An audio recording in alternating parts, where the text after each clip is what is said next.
Di kesempatan kali ini kita akan membahas tentang beberapa adab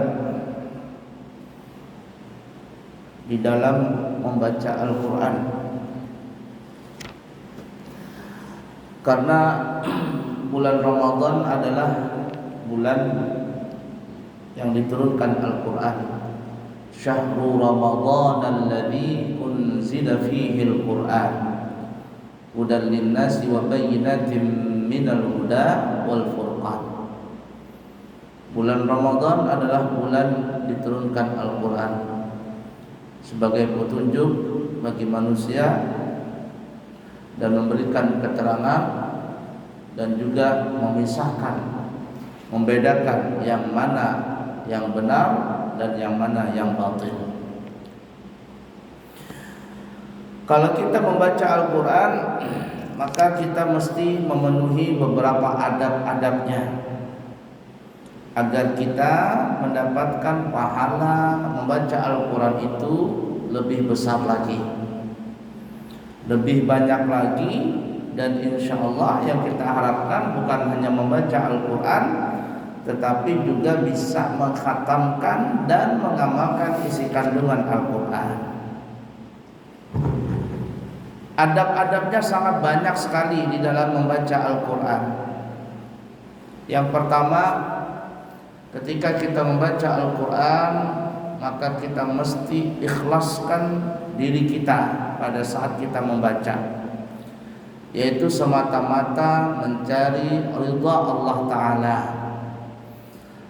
Karena mungkin saja ada orang membaca Al-Quran itu bukan karena Allah Ta'ala, ya mungkin karena suaranya pakai mikrofon luar supaya didengar sama orang yang dia incar. Lalu dia membaca Al-Quran tadi dengan berdayu-dayu, dengan suara yang begitu indah. Ada tujuan-tujuan bukan karena Allah Ta'ala, maka ini akan merusak amal daripada pahala puasa tadi, merusak pahala dari puasa, dari pahala mengaji tadi. Jadi ikhlaskan karena Allah Ta'ala. Mau sendiri kah, di hadapan orang lain, kualitas bacaan kita, kuantitas bacaan Al-Quran kita itu mesti sama karena Allah Ta'ala. Kemudian yang kedua, ketika membaca Al-Quran, maka hendaklah menghadap ke arah kiblat. Kalau bisa memungkinkan untuk menghadap ke kiblat, maka hadapkanlah diri kita ke arah kiblat. Tapi kalau tidak memungkinkan, seperti umpama ada orang bikin halaqah. Halaqah itu adalah lingkaran-lingkaran kecil pada saat belajar, saat membaca Al-Quran, ya itu lain masalah. Tapi kalau bisa memungkinkan untuk menghadap ke arah kiblat, maka itu lebih afdal untuk menghadapkan diri kita ke arah kiblat. Kemudian dianjurkan yang ketiga, ketika kita membaca Al-Quran dan sampai pada ayat tilawah. Ayat tilawah dalam ilmu fikih disebut namanya ayat tilawah, cuman orang kita menyebutnya ayat sejadah. Maka dianjurkan bagi kita untuk sujud sejadah atau sujud tilawah. Kalau di dalam sholat seperti halnya subuh pada hari Jumat, subuh Jumat. Kita ini alhamdulillah ya, orang Indonesia banyak mengenal tentang sujud tilawah ini, banyak mengenal tentang sujud sejadah ini. Tapi terus terang, kalau saya umrah itu atau melihat orang-orang luar negeri, yang entah dari India lah, dari Turki lah, dari mana-mana, ketika imam sholat subuh Jumat itu banyak orang yang nggak tahu. Ketika imam baca innama yu'minu bi ayatina alladziina idza dzukiru biha idza dzukiru biha kharru sujadan wa sabbahu bihamdi rabbihim wa hum la yastakbirun. Kan sujud tilawah tuh imam, Allahu akbar, makmum juga sujud tilawah. Banyak sekali orang tidak paham di Mekah itu, yang orang umrah dari negara-negara lain. Ketika imam sujud tilawah, dia nggak sujud tilawah, dia malah ruku. Allahu akbar, ruku. Banyak sekali yang ruku itu. Ketika imam bangkit, Allahu akbar, bingung dia, bingung. Nah, jadi mesti belajar tentang sujud tilawah ini. Nah, jadi contohnya sujud tilawah itu kalau dalam sholat seperti sholat subuh. Kalau di luar sholat dianjurkan juga kita untuk membaca atau mengerjakan sujud tilawah itu. Ya, kalau kita terangkan agak panjang, intinya sunnah. Dan kalau seandainya kita tidak sujud tilawah, maka dianjurkan bagi kita untuk membaca al-baqiyatus shalihat sebanyak 4 kali. Apa al-baqiyatus shalihat? Yaitu subhanallah walhamdulillah wa la ilaha illallah wallahu akbar wa la haula wa la quwwata illa billahil aliyil azim. 4 kali. Itu gantian daripada sujud tilawah di luar sholat kalau kita membaca ayat tilawah. Ayat tilawah itu dalam mazhab Imam Syafi'i itu ada 14 tempat, ada 14 ayat dalam Al-Quran. Tapi dalam mazhabnya Imam Malik dan Imam Hanafi ada 15 tempat dalam Al-Quran. Mazhab Syafi'i 14 tempat, kalau Imam Malik dan Hanafi 15 tempat atau 15 ayat. Salah satu yang ada di alam Al-Quran ayat tilawah itu adalah di surah Al-Alaq. Surah Al-Alaq, akhir daripada surah Al-Alaq. Ini banyak orang khataman Quran ketika membaca surah Al-Alaq tidak membaca subhanallah alhamdulillah wa la ilaha illallah akbar 4 kali, jika tidak sujud tilawah, maka ini kurang pas.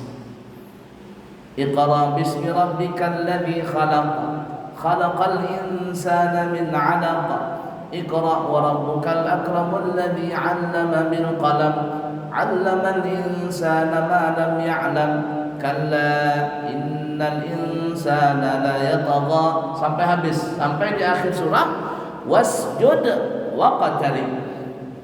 Wasjud waqtarib. Kalau kita membaca itu di luar salat, pilihan kita boleh 2.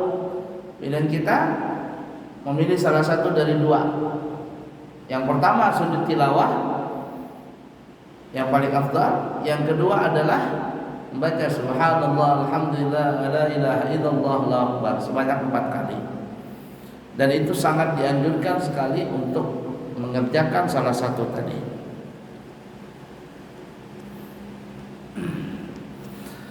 Kalau kita sujud tilawah ada bacaan khusus.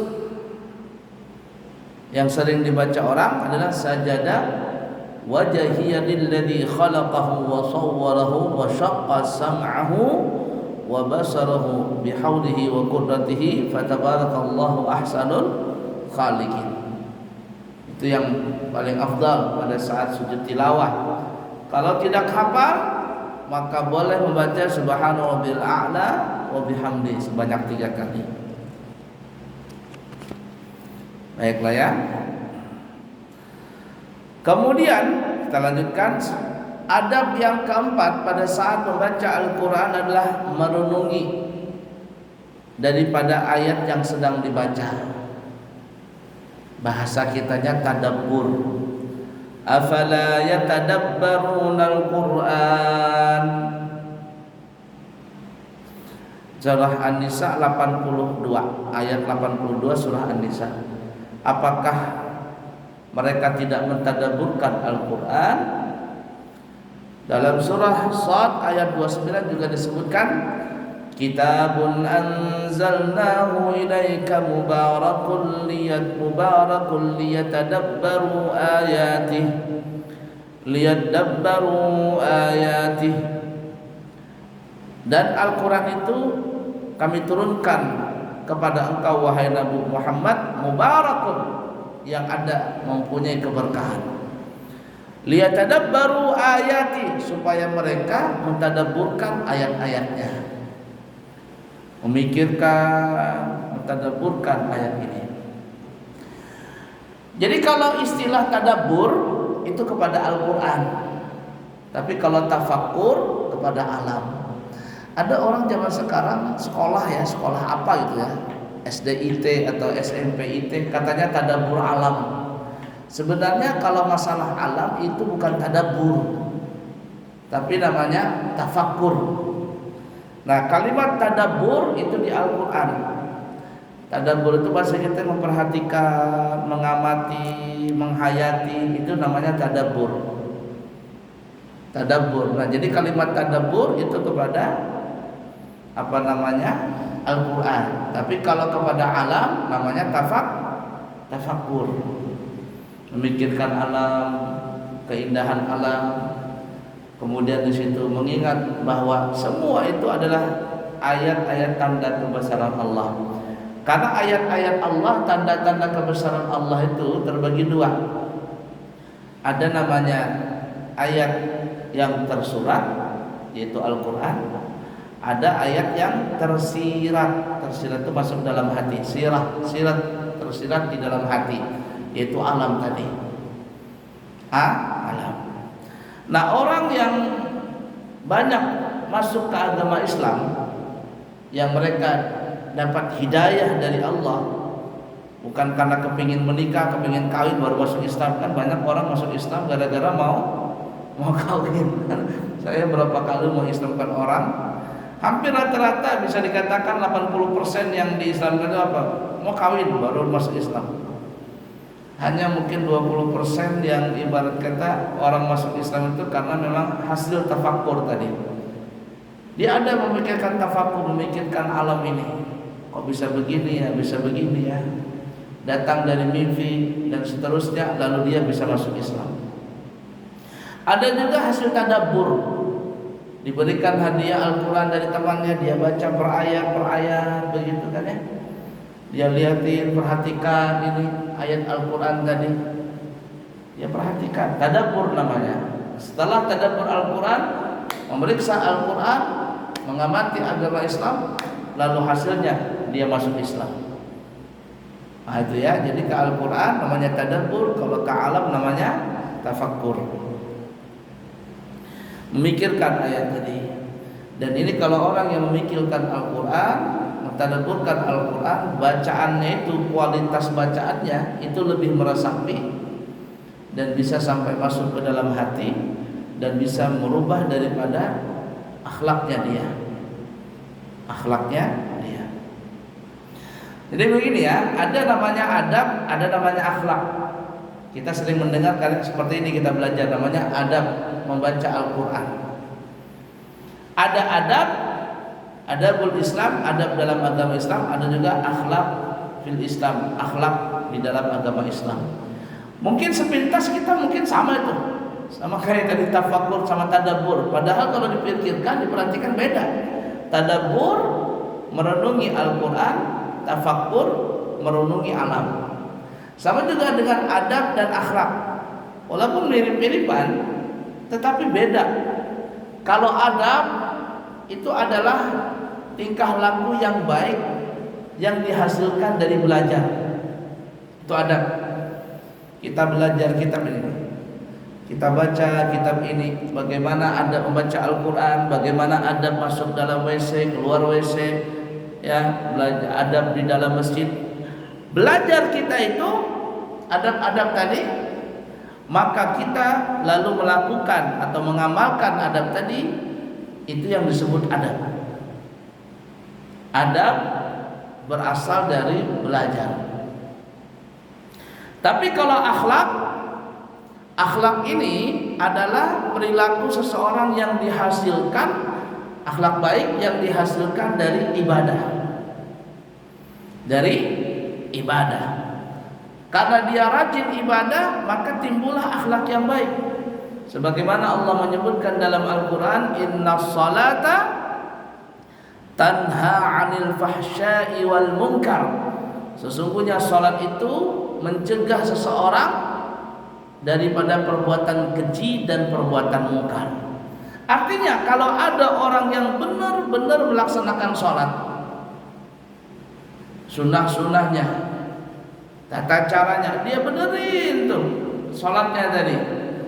Ketika dia selesai sholat, maka akan tercermin dalam tingkah lakunya berakhlakul karimah.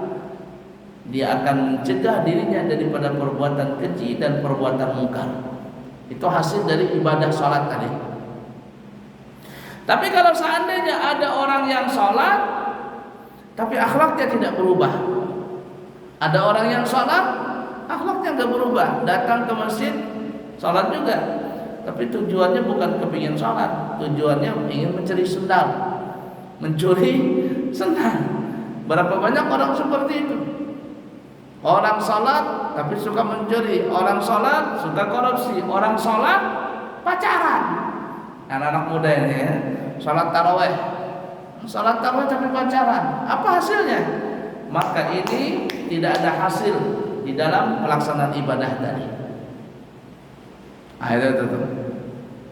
Jadi adab itu adalah hasil daripada buah hasil dari belajar.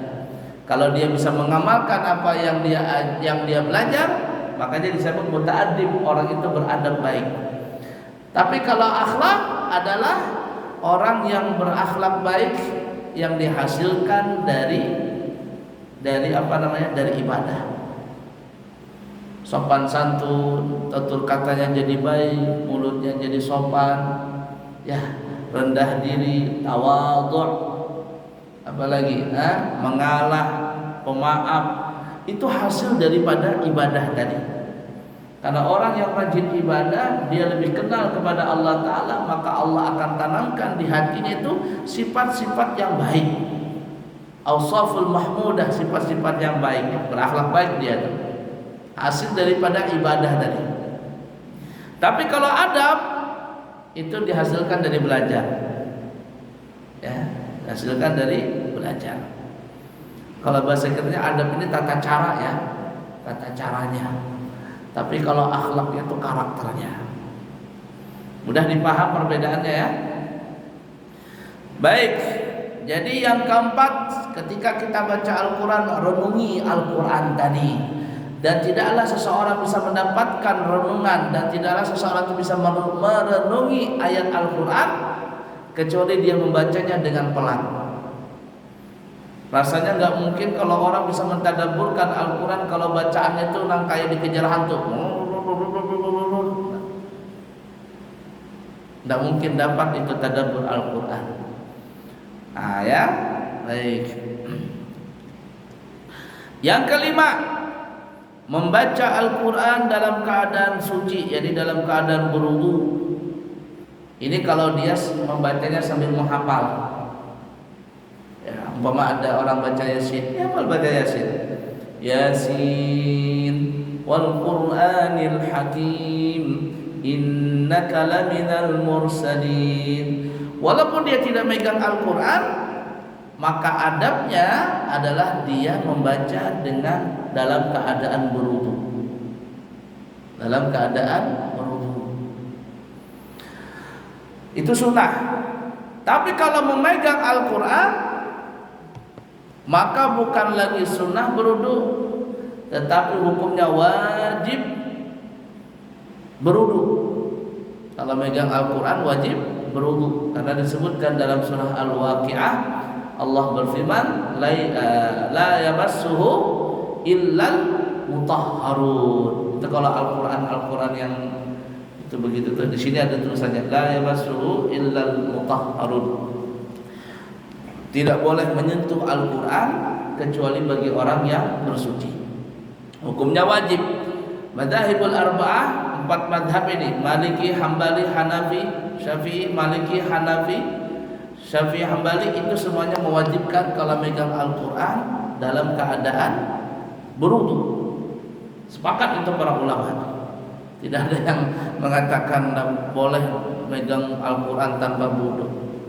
Ya, mesti wajib berwudu. Kalau batal, jangan pegang Al-Quran. Ada sebagian orang ketika baca Al-Quran batal dia.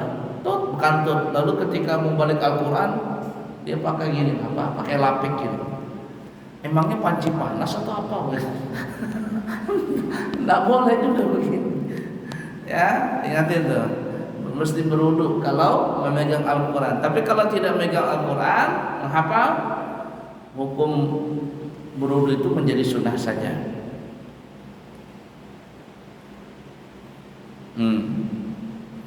Udah ya, paham ya, berwudu, jangan tidak berwudu. Kemudian yang keenam, mengamalkan ayat yang telah dibacanya tadi. Jadi setelah membaca Al-Quran, mentadaburkan Al-Quran tadi, bukan hanya membaca tapi tadabur per ayat per ayat, kalau bisa terjemahannya dibaca. Karena orang berapa banyak baca Al-Quran tapi tidak tahu terjemahannya itu apa, maksud arti ayat tadi. Lebih tinggi daripada terjemahan adalah tafsir Al-Quran. Ya, belajar tafsir Al-Quran. Setelah dia memahami itu, maka dia pun mengamalkan Al-Quran tadi. Ya, mengamalkan isi kandungan Al-Quran. Makanya Siti Aisyah radhiyallahu taala anha berkata, kana khuluquhu Al-Quran, adalah akhlaknya Nabi itu Al-Quran. Akhlaknya Nabi itu, kata Siti Aisyah, Al-Quran. Karena Al-Quran itu adalah perintah Allah dan larangan Allah. Jadi ketika Nabi berjalan, duduk, dan apapun aktivitas Nabi, semuanya itu adalah cerminan Al-Quran. yakni mengerjakan perintah Allah dan meninggalkan larangan Allah. Baik, kemudian yang ketujuh, memakai siwak atau bersikat gigi. Membaca Al-Quran sikat gigi. Teman, kalau puasa kita sikat gigi makruh ya, kalau pakai odol makruh. Kalau seandainya tertelan bukan lagi makruh, batal puasanya. Nah, ini kalau seandainya kita mau baca Al-Quran di malam hari, habis sholat tarawih umpama ada tadarusan. Nah, tadarusan baca Al-Quran giliran. Sikat gigi, jangan dulu sikat gigi. Nanti gantian mikrofon, bau mikrofonnya gara-gara nggak sikat gigi. Itu saya sering, mohon maaf ya, sering sekali kalau ceramah itu atau mau jadi imam, inilah mikrofon ini nih, bau jigong, rumah baunya. Ini busanya lepas atau tuh, mikrofon begitu. Kadang ada masjid besar mau ceramah, oh mau bau jigong. Ini siapa-siapa aja yang pakai ini. Oh jigong, sudahnya peimaman tuh sejadah di depan sejadah ini, menghirang di sini, nah tempat sujud dahi itu jorok, kaumnya jorok, membersihkan masjid ininya itu. Ada satu masjid saya tidak sebutkan, saya sebutkan masjidnya, Masjid Al-Ihsan Gunung Sari, entah sampai sekarang atau tidak itu. Masjid Al-Ihsan itu luar biasa.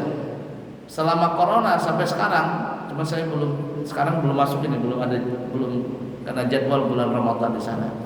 Itu mikrofonnya berbungkus kain. Yang ininya pun ada bungkusnya. Nih, yang ini berbungkus kecil. Jadi setelah berapa kali dipakai dibuang, setelah dibuang, entah dibuang atau dicuci atau gimana. Ada dia punya itu. Wah, kata saya mantap juga ini. Jadi kada berbau jigong mikrofon tadi itu. Jadi sudah ada busanya, busa dia, kemudian ditutup lagi pakai kain bermasker dia, bermasker. Ya, ada kuliah. Jadi sikat gigi sebelum baca Al-Quran afdal. Sebagaimana dalam riwayat Imam Ibnu Majah, Nabi kita bersabda, inna afwahakum turukun lil Quran fatayyibuha bisiwaki.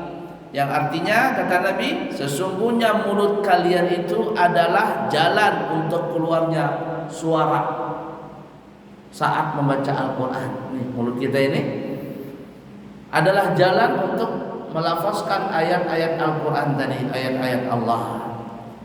Maka hiasilah dengan menggunakan siwak. Artinya, jadikanlah mulut kalian itu harum. Artinya tidak berbau lah, Dengan apa? Dengan bersiwak, sikat gigi.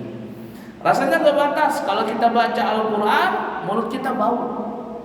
Nggak pantas itu. Baca ayat Al-Quran, lalu kita punya mulut bau. Itu kan Al-Quran, firman Allah Ta'ala. Kita muliakan Al-Quran tadi ketika kita baca apa? Sebelumnya kita sikat gigi lebih dahulu. Ya. Kemudian yang kedelapan, tata cara dalam membaca Al-Quran disesuaikan dengan tertib surah-surahnya. Baca Al-Quran tertib. Jangan terbolak-balik, terutama juga pada saat kita sholat. Urutannya itu yang di atas, yang di bawah. Ya sebenarnya boleh saja terbolak-balik, tapi ya kurang adab. Umpama ya kita sholat, ini baik di luar sholat ataupun dalam sholat, terutama dalam sholat, jangan terbalik.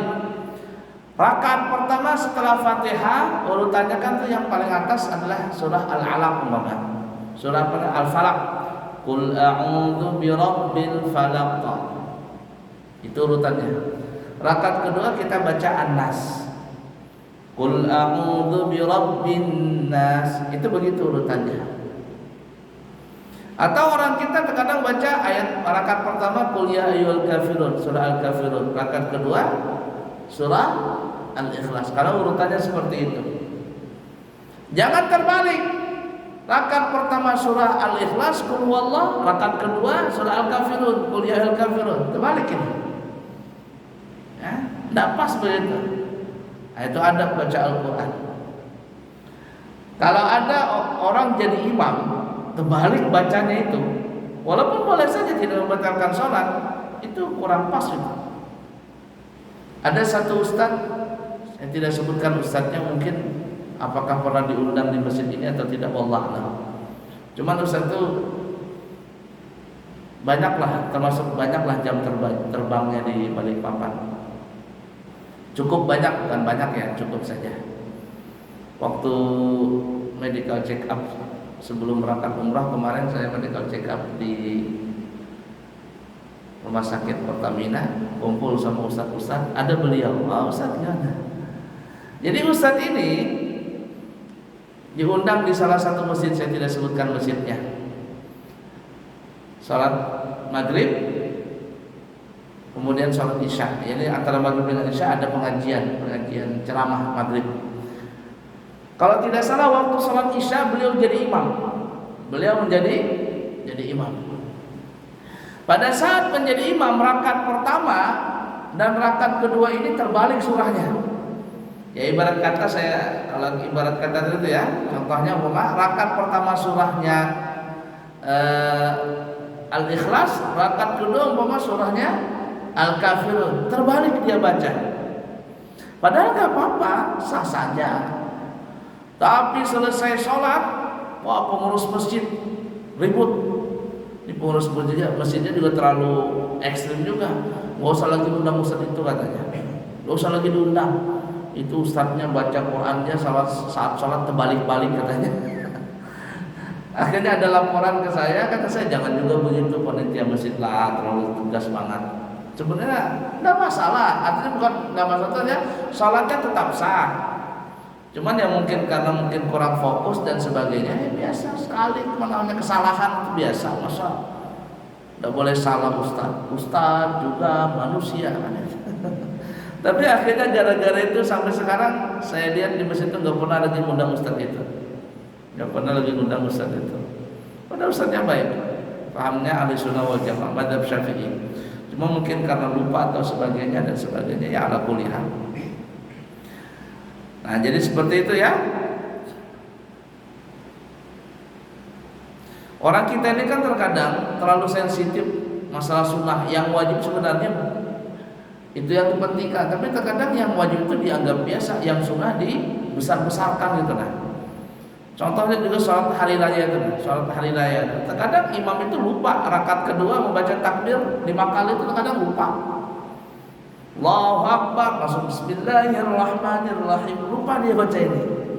Atau rakaat pertama lupa dia. Wah itu 1 bulan dah hilang ceritanya itu imam tadi itu salah, itu salah disalahkan, padahal walaupun nggak baca takbir itu salat idnya tetap benar saja, tidak ada masalah.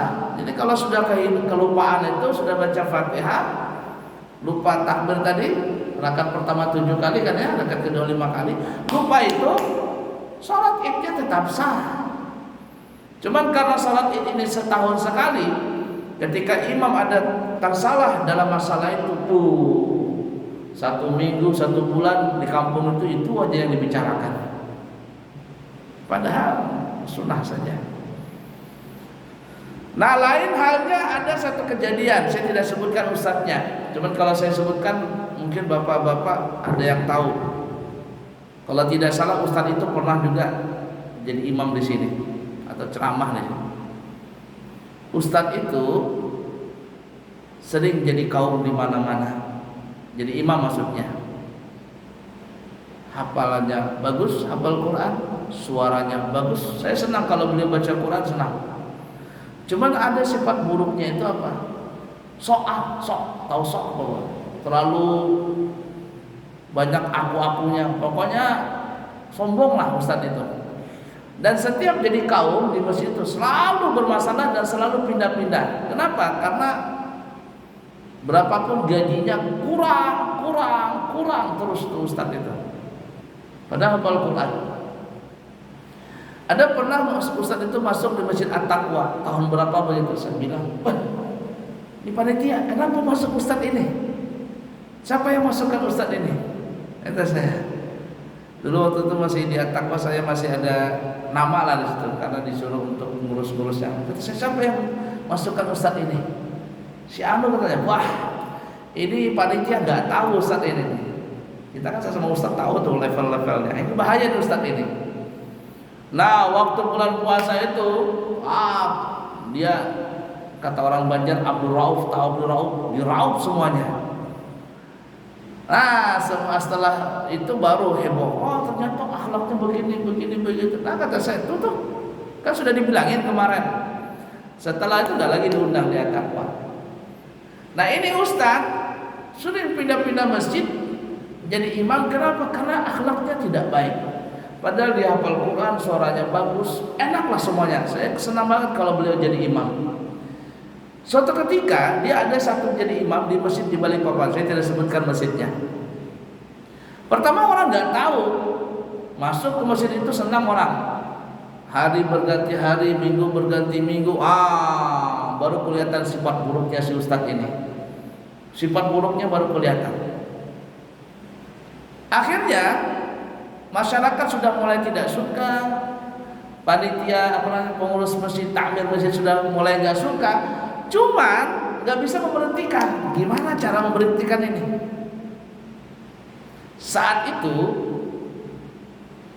salat hari raya entah Idul Fitri atau Idul Adha. Ini panitia sudah kesal sudah. Bagaimana cara memberhentikannya ini? Ini ustaz cuma hafal Quran tapi tidak ahli dalam fikih salat. Dia cuma hafal Quran, cuma tidak ahli dalam ilmu fikih. Saat itu salat Id, yang jadi khatib hari raya Guru Mukhran. Tahu Guru Mukhran? Mungkin sebagian ada yang tahu ya. Yang jadi imam dia. Pada saat rakaat pertama salat Id gak ada masalah sama sekali, benar semuanya. Tata caranya benar, bacaannya bagus, semuanya bagus. Tapi ketika masuk rakaat kedua, Allahu Akbar, si imam ini kan ada 5 takbir tuh dia bacakan ya. Lah dia lupa baca takbir 5 kali. Langsung dia baca surah Al-Fatihah, Bismillahirrahmanirrahim. Terus baca. Dalam ilmu fikih kalau lupa ya sudah, lupa, tidak usah diulang, sholatnya tetap sah. Setelah baca Fatihah, si imam ini baca surah, potongan ayat dalam Al-Quran, ya kan ya, seperti itu. Lalu imam ini ruku, Allahu Akbar, makmum juga ikut ruku, Allahu Akbar. Lalu sami'allahu liman hamidah, tidak sami'allahu liman hamidah, makmum juga sami'allahu liman hamidah. Di sini pada saat i'tidal terjadi kesalahan besar. Apa yang dia lakukan? Allahu Akbar. Allahu Akbar. 5 kali dia lakukan itu pada saat i'tidal. La ilaha illallah. Batal sudah salat itu, dalam ilmu fikih batal. Apa yang terjadi? Makmum ini kacau balau. Ada yang ngikutin, ada yang tidak ikutin, kacau balau. Burung-burung pada saat itu beliau mufarakah. Arti mufarakah itu berlepas dari jamaah karena memang salah. Tidak bisa diperbaiki lagi tadi. Batal sudah salatnya. Tapi imamnya ini sok-sokan, ya, sok pintar tadi. Ya, orangnya sok-sokan. Selesai salam, assalamualaikum, assalamualaikum. Jamaah ini pada lirik-lirikan. Soal kita sah dia. Soal kita sah enggak. Panitia masjid, pengurus masjid itu, panitia hari raya, kesempatan ini untuk memberhentikan ini. Ini kesalahan fatal ini. Lalu akhirnya berhenti di situ dari masjid tadi. Tapi apa? Karena orangnya sok tadi sombong. Lalu dia keluar di luar katanya saya berhenti dari itu, katanya saya nggak cocok dengan masjid itu. Padahal diberhentikan. Itu Ustaz tadi. Ala kulli hal, jadi perlu diperhatikan masalah seperti itu ya. Jadi memang repot kalau terlalu sombong tuh repot juga ya. Ada satu masjid, saya tidak sebutkan masjidnya ya. Saya lupa juga nama masjidnya itu. Cuma saya pernah ceramah di situ. Ini masjid di daerah Penajam, saya tidak sebutkan di mana Penajamnya. Jadi berapa kali saya ceramah di Idul Fitri, ceramah Maulid, ceramah Isra Mi'raj. Jadi ketua masjid di masjid itu angkuh, otoriter. Pokoknya nggak boleh dikalahkan. Dan ibarat kata itu ketua masjid seumur hidup.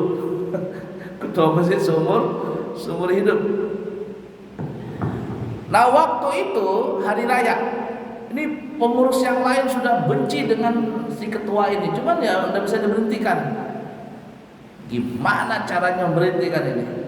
Sombong, angkuh, otoriter, galak, pokoknya lengkaplah sifat-sifat buruk.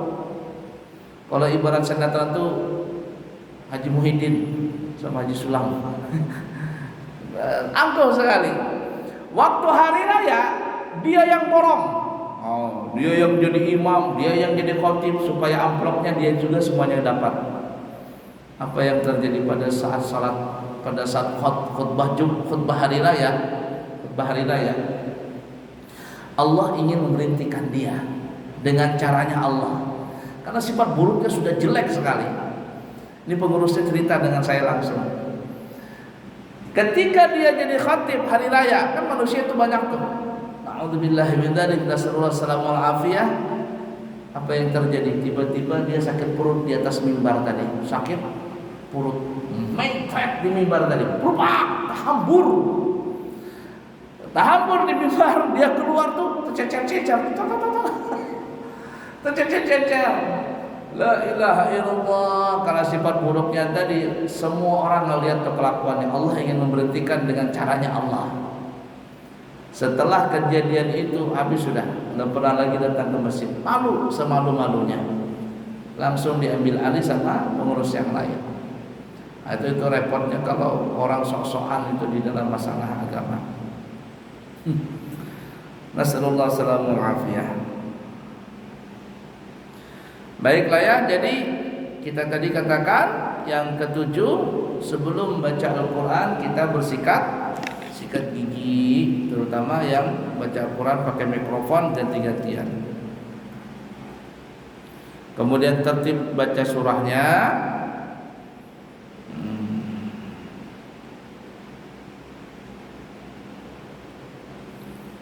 Baiklah ya. Dikit lagi ya, sampai 10 ya. Dikit lagi saya tuntaskan. Insyaallah di minggu depan kita sambung lagi. Yang ke-9, adabnya lagi adalah berusaha menangis ketika membaca ayat Al-Quran yang memang itu dianjurkan untuk menangis, tentang ayat tentang apalah begitu ya. Kalau bisa menangis. Kalau tidak bisa menangis, maka cara suaranya dibikin apa namanya itu, syahdu atau gimana gitu. Kalau orang Arab itu, coba kita mendengar kalau di Mekah, di Madinah itu kalau imamnya baca Al-Quran, atau di negara-negara Arab, karena dia memang bahasanya bahasa Arab. Ketika dia baca Al-Quran berkaitan dengan adab, dia angkat suaranya itu. Ketika bercerita tentang adab, tentang kiamat, tentang tentang adab kubur, alam kubur, dia baca ulang-ulang itu, diulang-ulang ayat itu, diulang-ulang. Sampai tidak terasa imam ini meneteskan air mata dan makmum tidak terasa ikut terharu sampai meneteskan air mata. Itu kalau bisa seperti itu maka bagus. Kenapa disuruh menangis? Karena disebutkan dalam hadis ya, bahwa Syihab Al-Qadai dalam musnadnya Nabi bersabda, "Iqra'ul Qur'an wabku fa in lam tabku fatabaku." Bacalah Al-Qur'an dan menangislah kalian saat membacanya. Pertanyaannya, kita seumur hidup pernah enggak baca Al-Qur'an? Pernah enggak kita menangis saat baca Al-Qur'an? Kalau seumur hidup kita tidak pernah menangis baca Al-Quran, usahakan menangis. Karena Nabi menyuruh tadi itu, bacalah Al-Quran dan menangislah ketika baca Al-Quran. Kalau engkau tidak bisa membaca Al-Quran sambil menangis, maka jadikanlah engkau seakan-akan menangis. Seakan-akan menangis baca Al-Quran tadi. Dan orang yang bisa meresapi Al-Quran tadi sampai menangis adalah orang yang mengerti tentang makna Al-Quran tadi. Dan jadi kalau seumur-umur kita tidak pernah menangis baca Al-Quran, usahakan. Kata Nabi, fatabaku, maka seakan-akan kau bisa menangis walaupun tidak meneteskan air mata. Usahakan itu. Karena air mata yang keluar dari mata kita pada saat kita membaca Al-Quran ini akan menjadi saksi. Jadi saksi bahwa air mata ini jadi saksi. Ya Allah, ini air mata berkata di akhirat, ini dia pernah aku keluar dari matanya ya Allah. Dia membaca itu pada membaca Al-Quran, lalu dia menangis, ini air mata jadi saksi di akhirat nanti. Nah, oleh karenanya menangislah dan berusaha untuk menangis baca Al-Quran, terutama tentang ayat-ayat yang berkaitan dengan adab, dengan alam kubur, hari kiamat dan lain sebagainya. Nah, kemudian yang terakhir untuk saat ini 10, insyaallah kita sambung lagi akan datang. Memperbaiki bacaan Al-Quran dan membacanya secara tartil, yakni perlahan-lahan. Warattilil Qur'ana tartila, dan bacalah Al-Quran dengan perlahan-lahan. Jangan tergopoh-gopoh. Ya Sayyid Al-Quran kayak kamu Sayyid apa baca Quran yang tergopoh-gopoh itu. Tapi bacalah dengan dengan baik. Wa zayyinul Qur'ana bi aswatikum, kata Nabi. Hiasilah Al-Quran tadi dengan suara-suara kalian. Jadi menghiasi Al-Quran bukan Qur'annya yang dihiasi dengan warna-warni, dengan ini itu. Nah, Nabi menyuruh bukan Al-Qur'annya, hiasan Al-Qur'an itu bukan Qur'an yang dihiasi, tapi bacaan kita, suara kita yang kita bikin hiasan di dalam Al-Qur'an tadi. Jadi kalau baca Al-Qur'an belagulah. Lagu apakah? Yang penting tartil dan sesuai dengan tajwid-tajwid yang kita baca. 10 adab, nanti insyaallah kita akan sambung lagi. Dalam kitabul adab ini ada kurang lebih 20 adab, 22 adab. Insyaallah nanti kita akan sambung di kesempatan yang akan datang insyaallah. Cukup sekian dulu, semoga ada manfaatnya. Subhanakallahumma wa bihamdika asyhadu an la ilaha illa anta astaghfiruka wa atubu ilaik. Wa akhirul kalam, wassalamu alaikum warahmatullahi wabarakatuh. Alhamdulillahi rabbil alamin. Allahumma fassalli wa sallim ala sayyidina Muhammad wa ala ali sayyidina Muhammad. Allahumma inna nasta'udika hadhihi al-ma'lumat ma ta'allamna min ulumiddin fa'arji'ha ilayna kullama nahtaj ilayha waj'alna minal 'amilin bima 'allamtana. Sallallahu alaihi wasallam Muhammad wa ala alihi wasallam. Walhamdulillahi rabbil alamin. Taqabbalallahu minkum.